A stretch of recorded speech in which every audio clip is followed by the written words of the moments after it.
Hi, this is Niu Niu. Today, let's talk about one of the most practical pairs of opposites frequently used when discussing quantities in the Chinese language. That is, 多 and 少.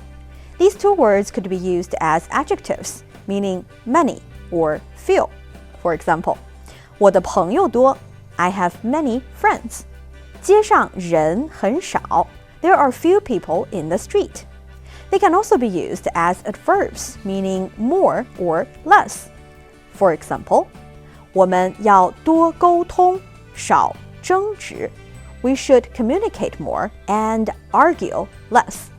In Chinese culture, there is a saying, 情深恭为少，知己笑谈多. This means that with a true friend, there is less need for compliments, but more of honest communication. That is to say, building a genuine friendship relies on open and sincere communication, and this is not only for individuals but also for nations. At the national level, China advocates for 多拆墙,少筑墙, which translates to remove more walls and erect less walls.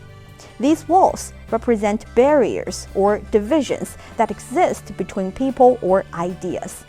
China calls for exchanges between nations and civilizations to promote mutual understanding rather than mutual estrangement.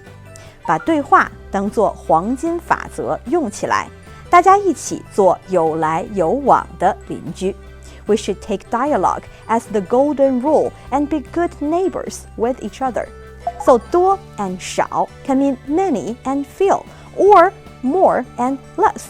Do you know any idioms related to quantities? Feel free to share in the comments.